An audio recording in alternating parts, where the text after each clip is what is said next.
रावण लङ्काको राजा, अत्यन्त शक्तिशाली, महाज्ञानी तर आफ्ना शक्तिमाथि अत्यन्त घमण्डी। एक दिन रावण आफ्नो पुष्पक विमानमा आकाश यात्रा गर्दै थिए र यात्राकै क्रममा उनी कैलाश पर्वत नजिक पुगे। तर त्यहाँ नन्दीले उनलाई अगाडि जान रोके र नन्दीले भने, यो महादेवको स्थान हो। रावणलाई आफ्ना शक्तिमाथि धेरै घमण्ड थियो। उनले नन्दीको अपमान गरे र क्रोधित हुँदै भने, यदि मलाई रोक्ने शक्ति छ भने म पुरा कैलाश नै उठाइदिन्छु। र त्यसपछि रावणले आफ्नो सम्पूर्ण शक्तिले कैलाश पर्वत उठाउन थाले। पुरा पर्वत हल्लिन थाल्यो। देवताहरू डराए।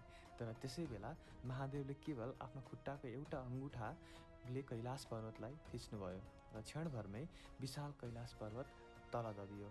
रावण अब पर्वत मुनि च्यापिए र पीडामा च्याउँदै गर्दा उनको अहङ्कार बिस्तारै टुट्न थाल्यो। त्यसपछि रावणले महादेवको स्तुति गाउन थाले। उनको आवाजमा पीडा थियो तर साँचो भक्ति पनि थियो। भनिन्छ त्यही बेला जन्मिएको थियो शिवताण्डव स्तोत्रम। रावणको भक्तिबाट प्रसन्न भएर महादेव स्वयं प्रकट भए र त्यस दिनदेखि रावण केवल राक्षस राजा मात्र होइनन्, महादेवको एउटा ठुलो भक्त पनि बने।